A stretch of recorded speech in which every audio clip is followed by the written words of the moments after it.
Oh no, they have.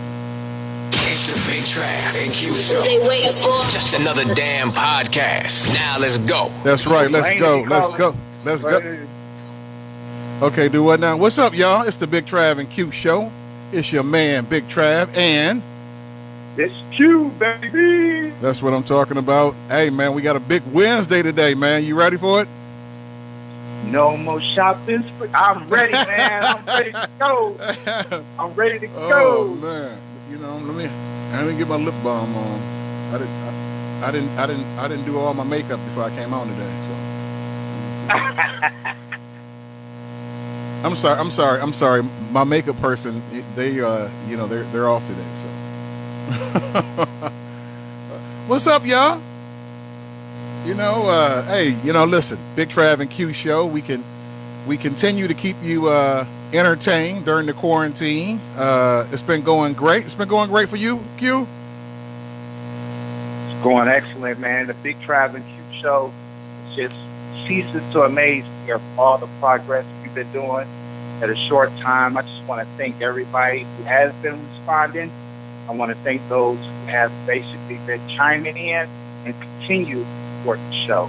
What about you, Trav? I'm good, man. I've been getting comments about my beard, man. Everybody, they so used to seeing me clean shaven, they said they got to get used to my beard. And I said, you know what? I'm following suit with everybody else. I want a receipt from the quarantine. Having a beard, that's your receipt, from the quarantine. So this is my receipt. When I go back to work, I want a full beard down to my belly. So that's my goal, man. I'm trying to get like Mountain Man Jack up in this piece, man.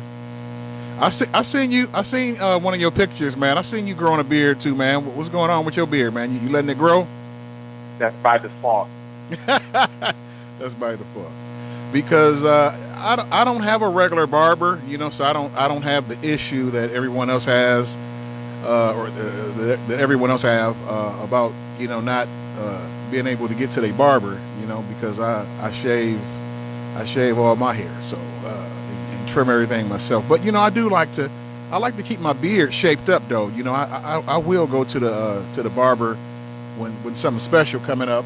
And I get my beard faded into my head, and get lined up pretty precise, like my man Nas would say.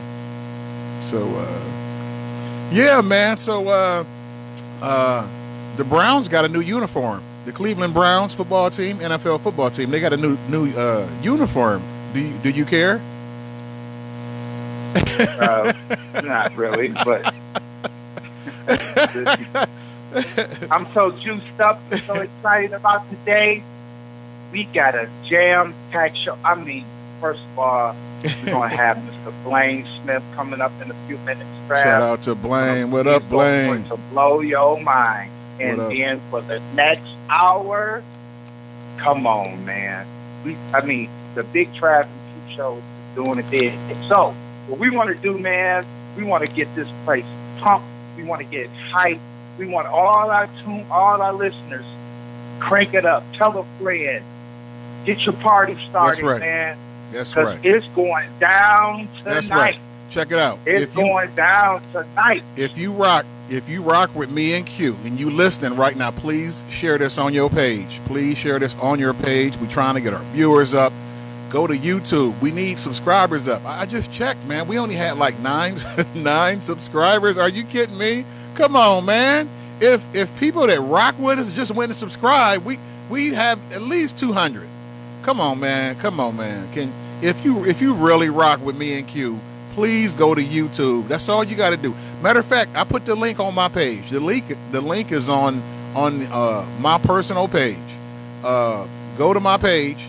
The page that we're broadcasting from. If you just scroll down and hit the link, it'll take you to YouTube. Just subscribe and then come right back. But then again, I don't want you to leave. I want you to stay here. So wait till we're done. So wait till we done, then you go there and do that, But we need our subscribers up, man. That's not a good look, man. That's not a good look. Well, you know, they said it's like a fine wine with age. You know what I'm saying? It's gonna get better and better. Yeah. Guess what, I'm cool though, with that. man? Everybody, if you don't know, if you're just tuning in for your very first time, don't forget Trav. You know, as well as I know, they can always go to our YouTube page, hit the subscribe button, leave a comment, let us know if you're feeling the show, if you're not feeling the show, what we could do to make the show better, who would you like to see, or who would you like to hear on the show. Just let us know if you're feeling the show. Hit that subscribe button. Also, you can always hit us up on our Instagram page, the Big Trav and Q Show. Always hit that on there. Our Facebook page as well. We have a lot of variety for you guys. You guys can check us out.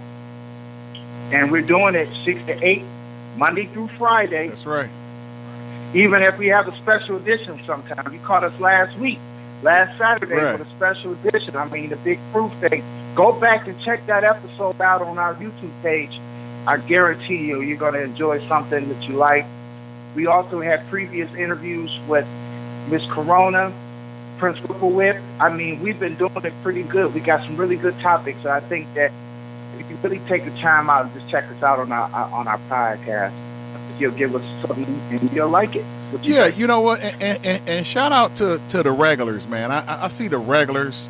I see like Netta Coleman and Alan Talley.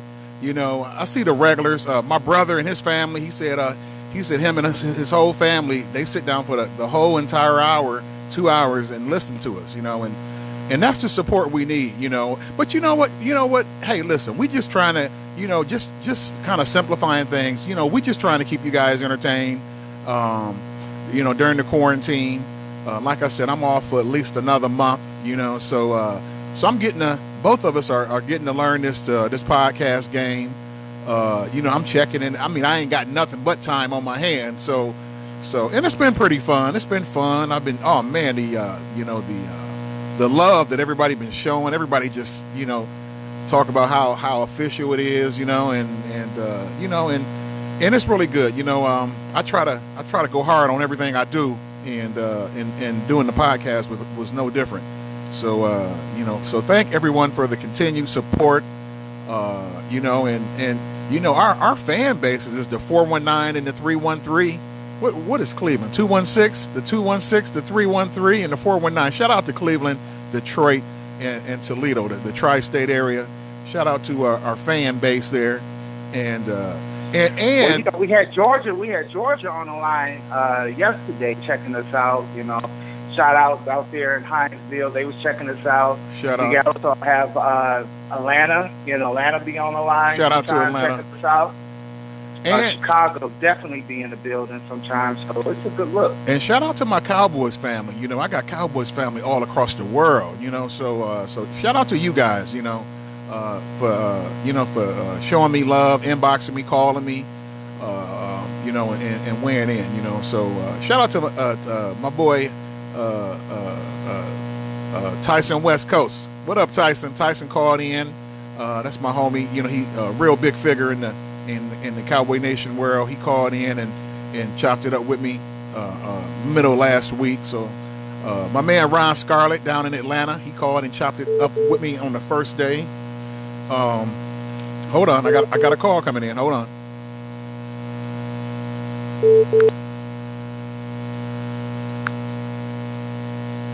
You on the Big Trav and Q Show? Who am I talking with? Hey.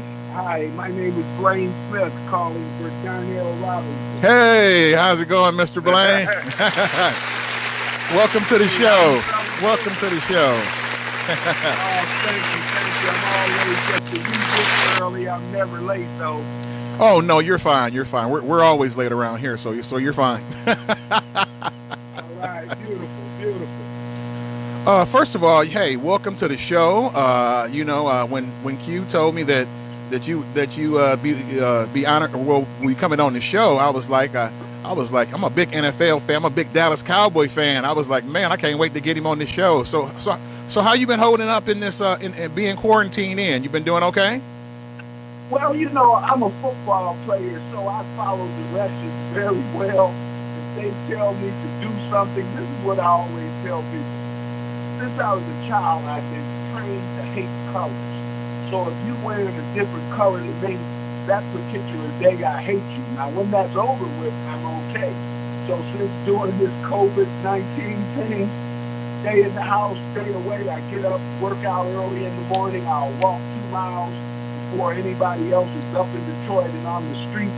Matter of fact, Detroit is a popular city, but about 2 weeks ago, I saw a family of 7 walking down Woodward. Woodward is the main drag in Detroit. And being a guy that grew up part country and part city in Gary, Indiana, if that would have been 1960-something, I'd have been trying to kill those pheasants and cook them and eat them. But now I'm a little bit more gentrified. Oh, well, that's good. That's good. I'm doing the same thing. You know, listen, I'm an ex-football player, never played in the NFL. Played 1 year in college. Where did you play your football? I played at Defiance College, man. It was a division. Oh, man, Defiance is a bad college. Y'all be right up in that Division III and those things almost every year. Yeah, you know, the 2 years that I was there, we was conference champions. The 2 years I was there, I got redshirted the first year, and then the second year I quit. I just, you know what? I got to college. I was a running back, and I was what? I was 5'11", you know, maybe 200 pounds, and they had free safeties that was like 6'4" and like 220.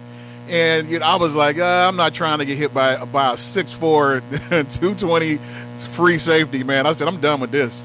That's the difference in high school and college.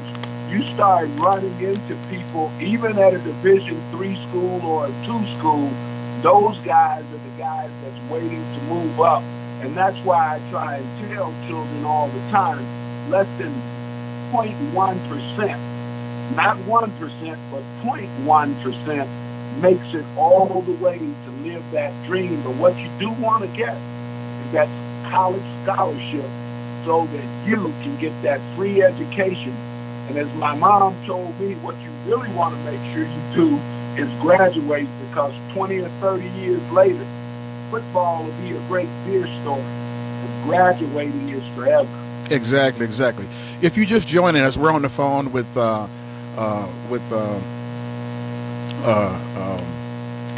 Blane Smith. Here we go, Blane Smith, ex-NFL player and entrepreneur. Blane, can you kind of give us your background and how you came to play in the NFL and how you and what you done to become an entrepreneur? All right, I can do that. This is what I always like to lead speeches with when I'm talking to children and adults. I am the 16th child of 17 children. My parents were sharecroppers from the South. I was born in 1954, but in 1958, my dad and my mom made a decision to move to Gary, Indiana. I grew up in Gary, Indiana from the age of 4 all the way until I went off to Purdue University. In between that, I went to Carver, George Washington Carver Elementary School. I went to Daniel L. Williams Elementary School when I was in the 6th grade. Went to Pulaski Junior High School. Went to the vaunted Roosevelt High School in Gary, Indiana, the one that Michael Jackson sings about, this boom, blah, one more time for Roosevelt High.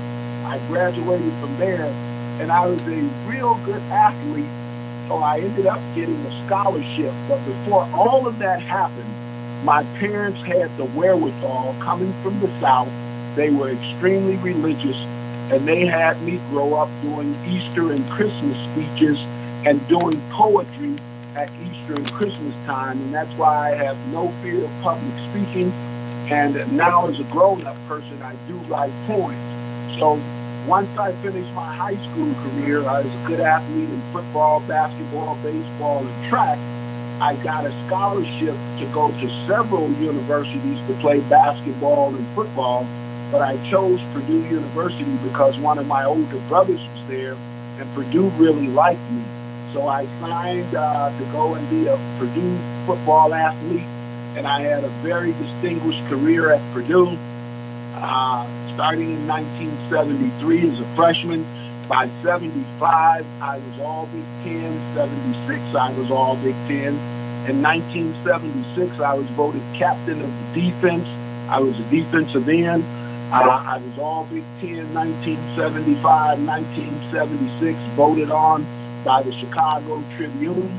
And I ended up playing in the North-South Shrine All-Star Game and the Senior Bowl All-Star Game in 1976 and early 1977.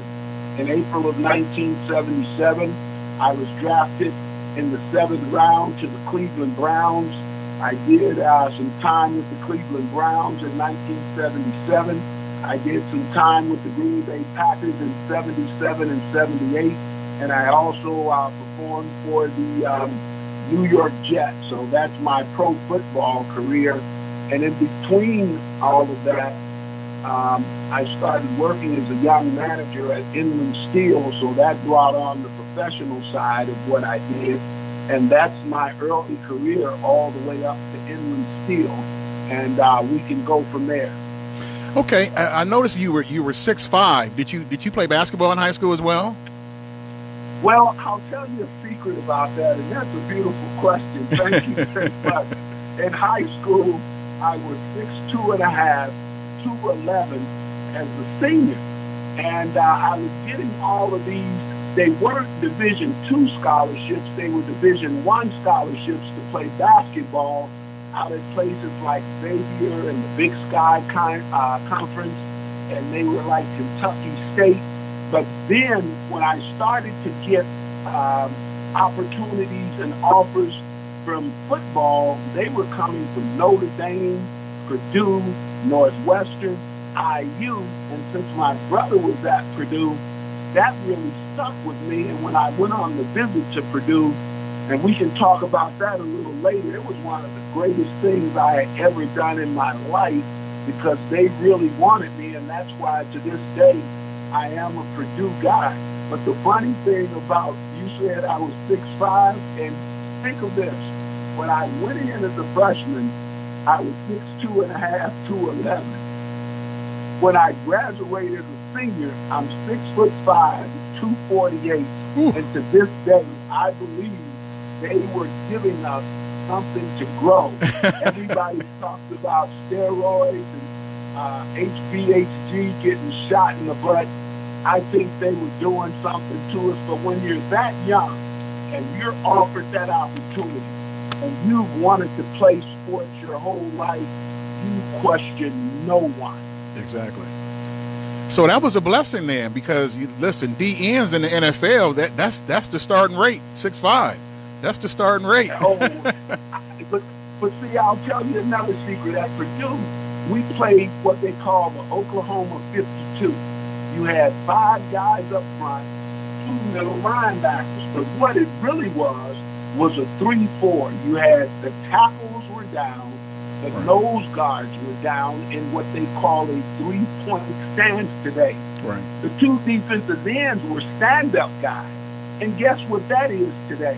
That's an outside linebacker. Right. All my life, I've been a defensive end by name, but I've been an outside linebacker by position and by what they tell you when you're an outside linebacker. The credo for any good outside linebacker or a defensive end, if there's no outside linebacker to your outside, is your inside foot is the stationary point, and your outside foot, you can never let anyone get around you.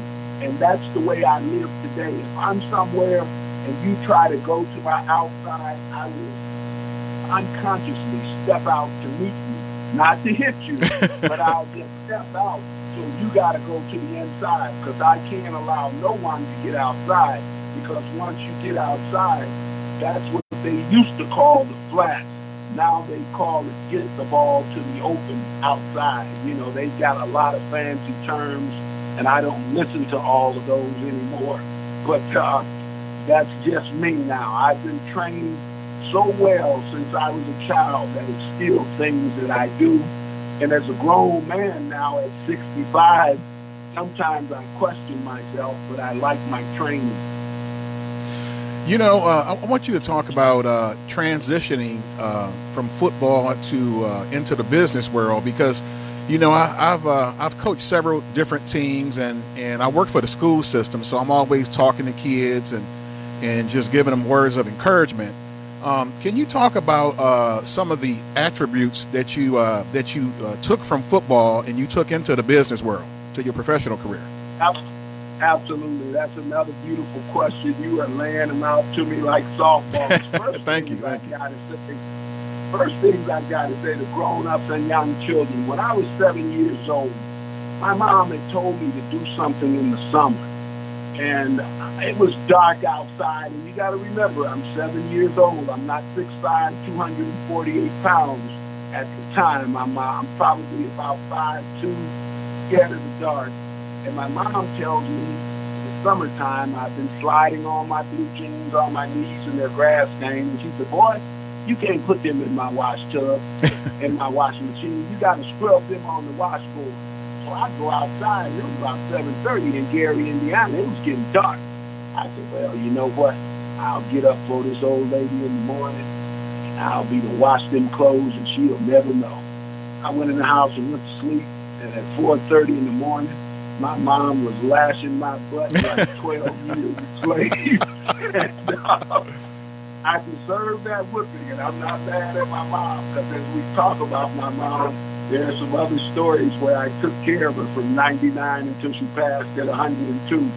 But I deserved that whipping, and that is the first lesson I got from my mom and dad. If you got to get up early.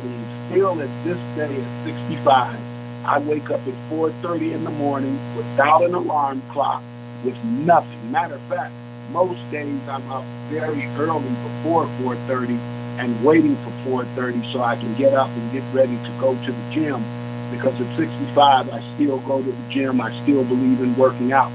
So I take that part of myself.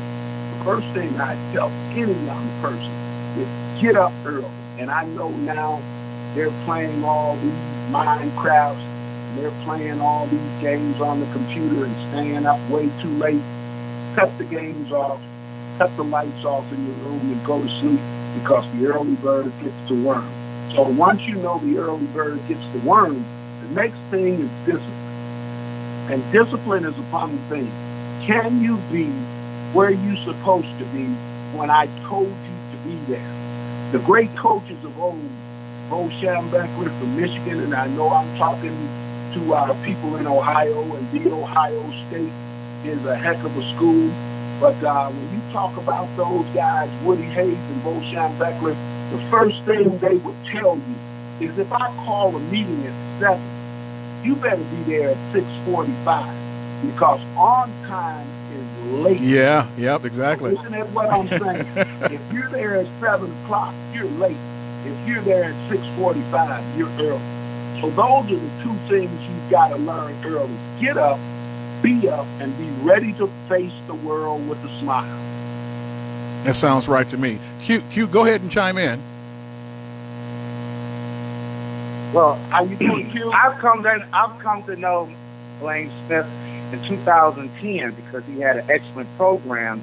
It's ironic with the question that you were talking about, Travis, about working in the school system.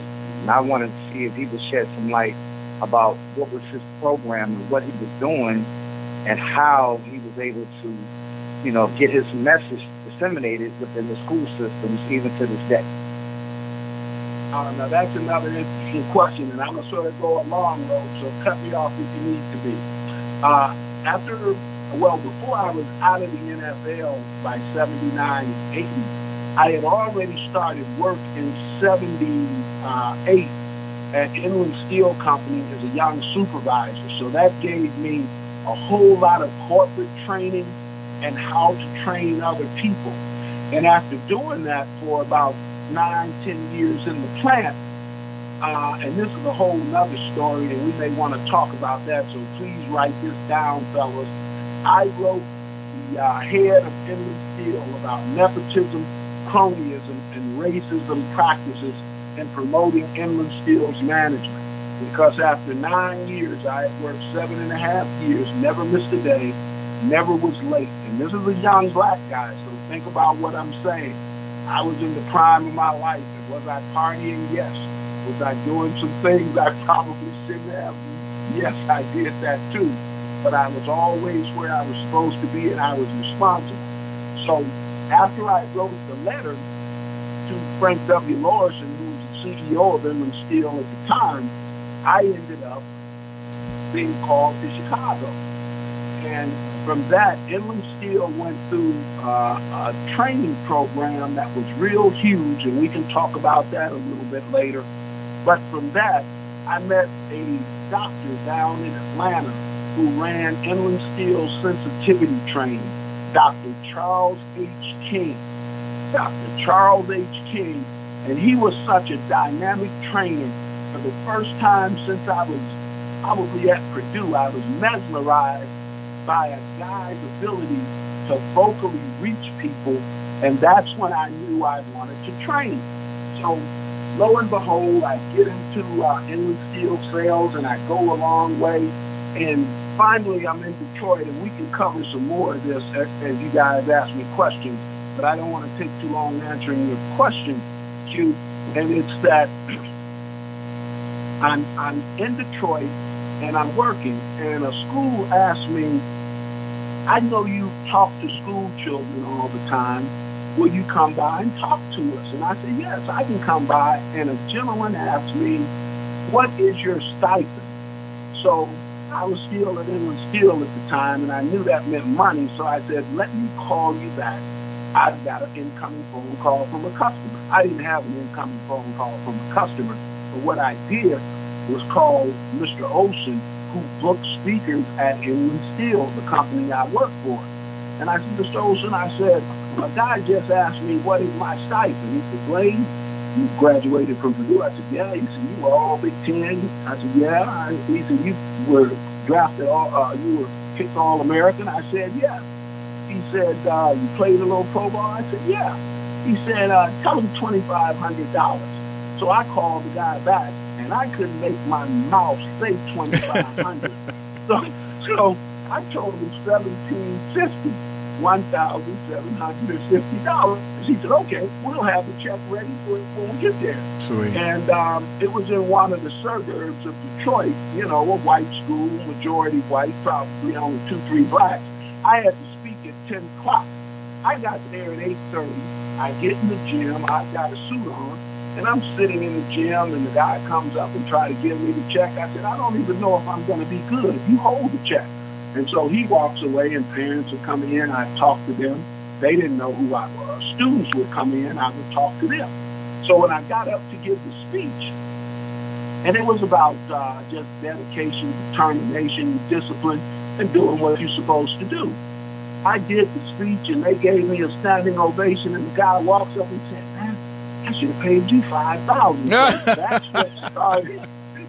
that's what started me to think about putting a class together. And as Q was saying, I came up with what I call to this day, and I still try and do it, and I still try and sell it to school districts. I tried to sell it to Toledo, and Q will bag that up, and we tried to sell it to Cleveland.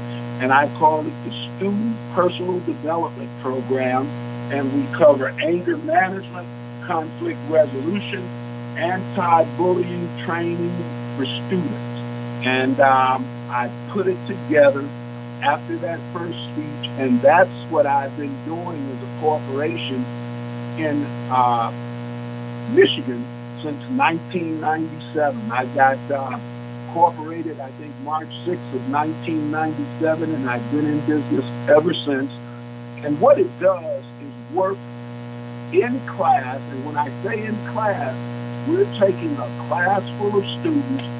These are not hodgepodge classes put together. We want your English classes. We want your math class. We want your social studies classes. And the reason we want to do it that way, because all children, I don't call them kids, and we can talk about that a little later. Somebody write that down and say, why, Blane, don't you call them kids? But that's a whole nother conversation. All of our children and students are at the same place in their life, whether they're straight A's or F's.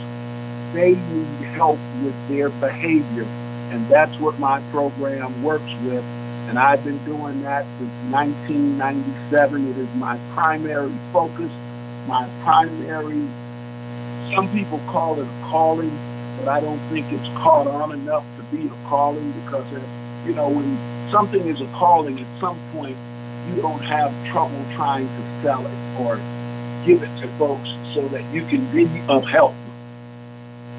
Okay, I want to go back to the letter you wrote to your company about the nepotism and the racism. What had happened, or what had compelled you to write the letter to them about that specific stuff? Beautiful question. Beautiful question. I started Inland Steel when I was still in the NFL, and they knew I was in the NFL because Frank W. Lawson, the CEO at the time, he was a Purdue guy, and he knew me from Purdue. So we made an agreement that as long as I'm in the NFL, I am present at work. So I started in 78, and I started working as a young supervisor in stores and trucking. My job was to line up truck drivers and people who assisted truck drivers and mechanics and get them going and getting so many loads per truck out.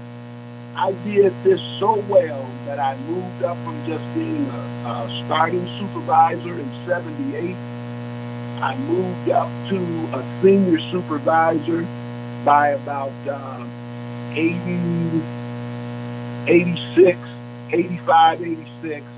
And I used to win the load per truck hours. And you got to keep in mind, my first 8.5 years, I never missed a day of work, and I was never late in East Chicago, Indiana. At the time, it was known as Inland Steel. Now it's known as ArcelorMittal. And I kept training guys, and all of a sudden, 1.5 or 2 years later, these guys would become general foreman, which means they ran a whole plant of stores and trucking, and I was still just a turn foreman. Now, don't get me wrong. Oh, wow. A turns foreman is a good gig. At the time, you look back in probably 1978 to like 1989, I was making 45, 50 grand a year. Oh, wow. Single dude. Oh, wow. Oh, I was making money like crazy. And they thought that would make me happy. But after I trained, and I ain't gonna call nobody's names out on the radio because it's true, and I still know their names. I've been hit in the head a few times, but I don't have CTE yet. Right. But these guys jumped in front of me. They were senior turn foreman for a minute like me, but then they became the general foreman of stores and trucking. Then the one guy moves up to assistant manager of stores and trucking, and the other guy trains. He becomes the general manager. So finally, I'm fed up one day, and I write this letter to Frank W. Lawson about nepotism, racism, and I still have this letter in my possession. Nepotism, cronyism, and racism in the promotion of Inland Steel's management, and I sent it up to Frank W. Lawson. But before I did that, I used to be a trucking foreman, so I drove through all of Inland Steel. You guys can look it up on your probably Google. It's called ArcelorMittal, and I can spell it if you need to look it up, but it's ArcelorMittal. It is about, at the time I was there, we were about the 4th largest steel company in America and the 7th largest steel company in the world. And so it gets to Frank's desk, and when I'm riding around talking to all these other young supervisors, black and white, Latino, Indian, Asian, whatever they were, they say, hey, Blane, you're going to get fired. When you send that up to Frank W. Lawson, you're going to get fired. So one day, I'm working the day shift. I'm riding around in my truck, and I get a call. Blane, you've got to go down to corporate headquarters downtown Chicago. Now, remember, Inland Steel is in East Chicago. Downtown is about 20 minutes away. Right. And I'm in the foreman truck. I answer the radio. I say, I'll stop by. I'll change my clothes, and I'll get my car. They said, no, go straight in your foreman clothes. So I go to Chicago, and I got news to go see Frank W. Lawson. So when I go up Frank W. Lawrence would say, Blane, you really started a high house. You got everybody buzzing. I said, well, when I was at Purdue and I was the captain of the football team, I had everybody buzzing because I bring up racial issues that felt like it wasn't right. And he talked about it, but that's what led Inland to go through sensitivity training. And I can give you some information on that. That was, it was corporate changing, and it was earth changing to black folk, Latinos, brown folks that worked at Inland Steel. But I was the impetus of the letter from the plant that got that whole thing started. But what happened to me after I wrote the letter, a year later, I was put into sales. And the second part of my career at Inland Steel, the last 9.5 years were all in sales as a senior sales rep. And that's what brought me to Detroit, Michigan, when they promoted me and brought me up through an inside salesperson for about a year. I was in St. Louis for a year. I was in Iowa for 6 months. And then I was in Detroit as a senior sales rep with the Big Three because they needed more color and more males dealing with Chrysler, Ford, and General Motors back in the day. And this was way back in 1991. You hear that, kids? So I just want to point out that that's why you get your education. You go to college and you get your diploma, so you'll be able to write that letter when you feel like you're being done an injustice at any walk in life.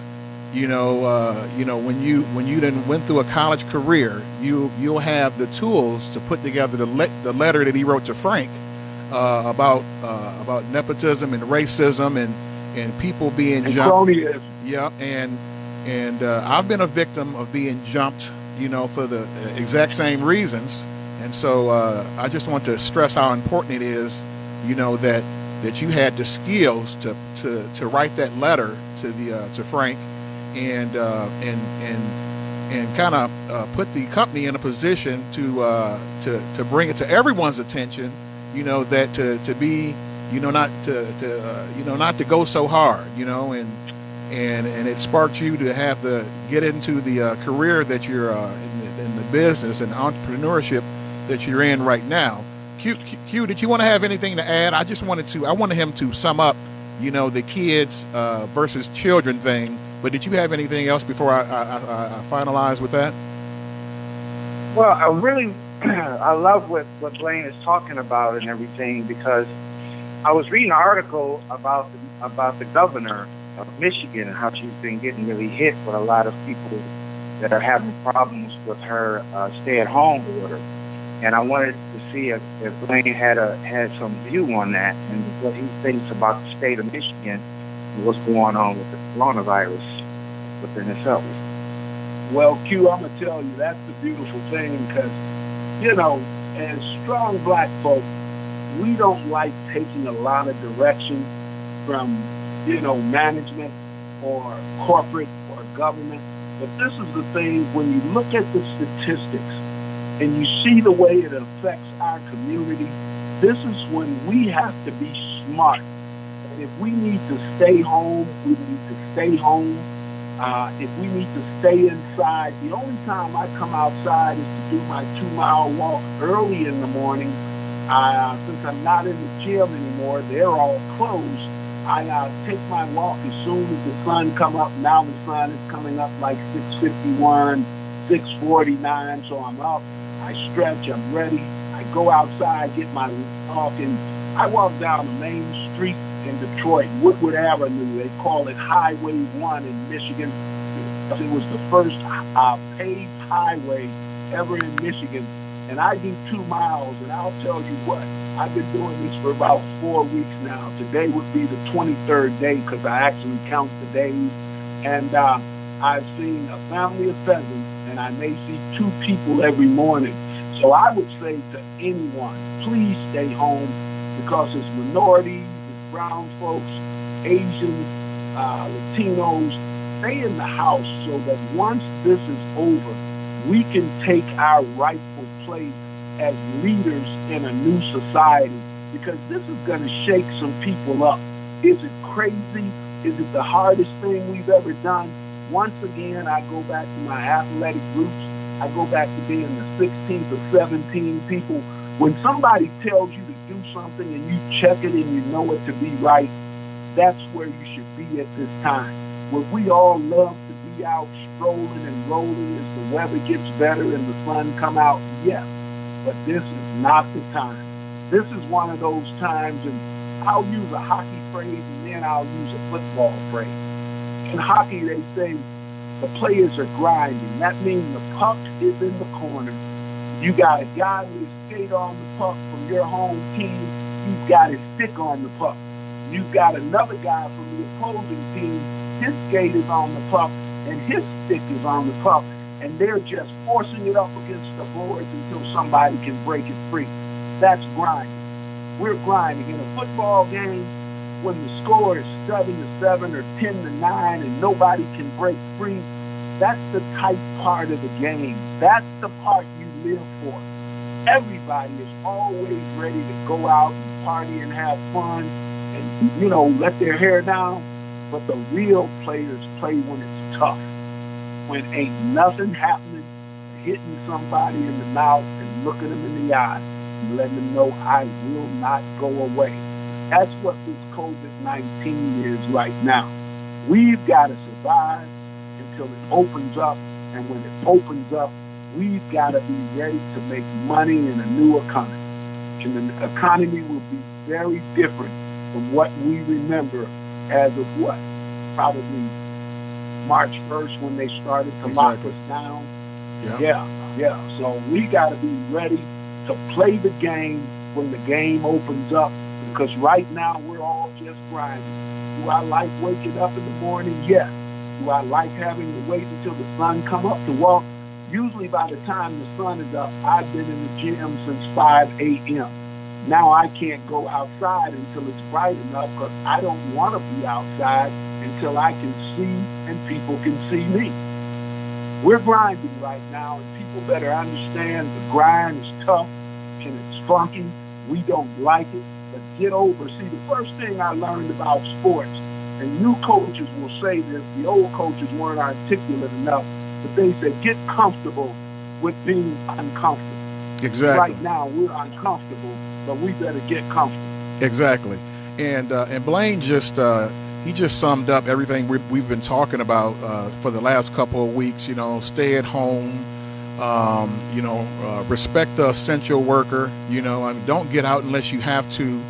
And okay, right quick, Blane, could you kind of expand on the children versus kids? You said you got to. Yeah. When I first got to Detroit, a buddy of mine, Mega Man, and another buddy of mine, Al Tompkins. And I would be on their sports show, and I would always be talking. And at the time, I used the euphemism kids all the time.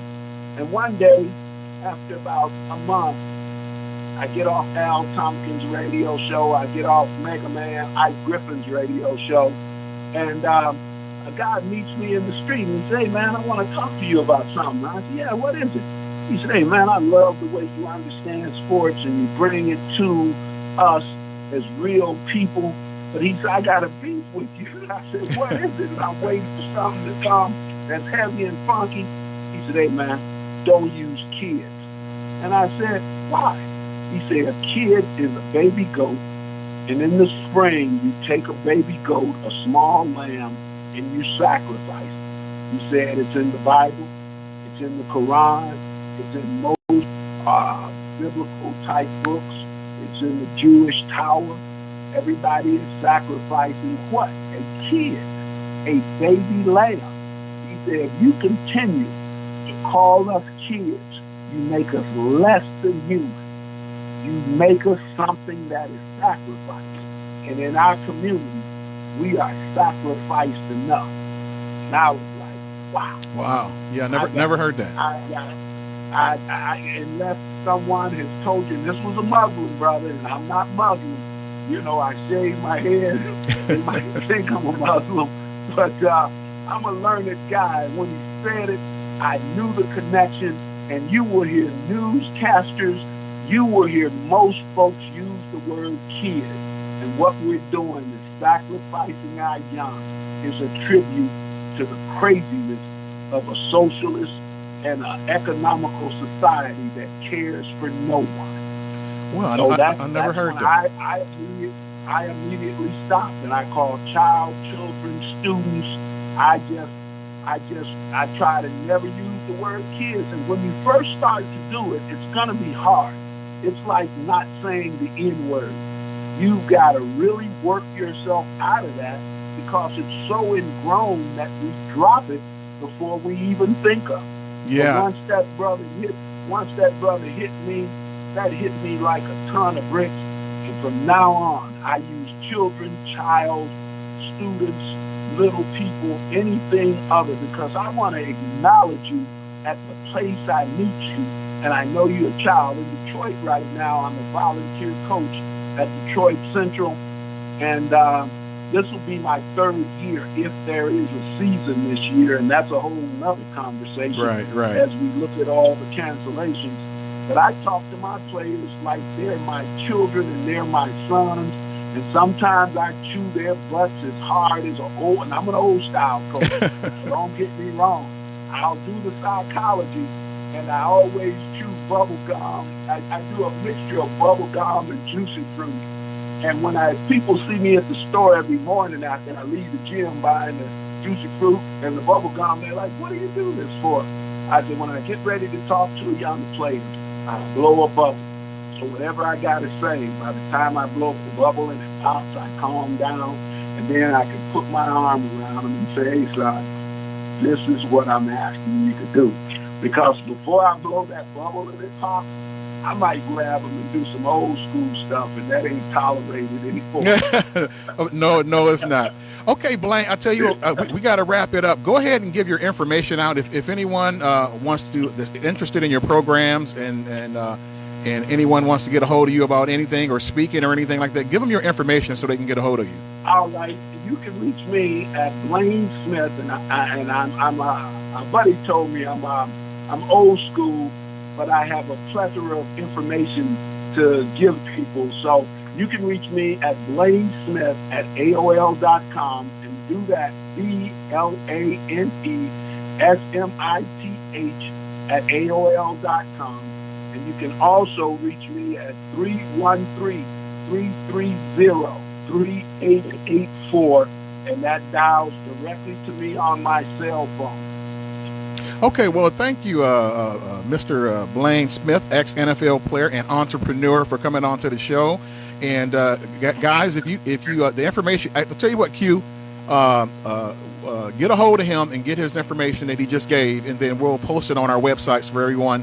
If anyone's interested, they didn't catch everything, we're gonna make that available on all of our social media pages. Once again, I'd like to thank Mr. Blane Smith for coming on. Hey, man, take care and stay safe, okay? All right, and thank you, DJ, Big Trav, and Q for having me on. I appreciate the opportunity. You guys have a beautiful night and stay safe. You too, Mr. Blane You Smith. too. Thank you. Thank you.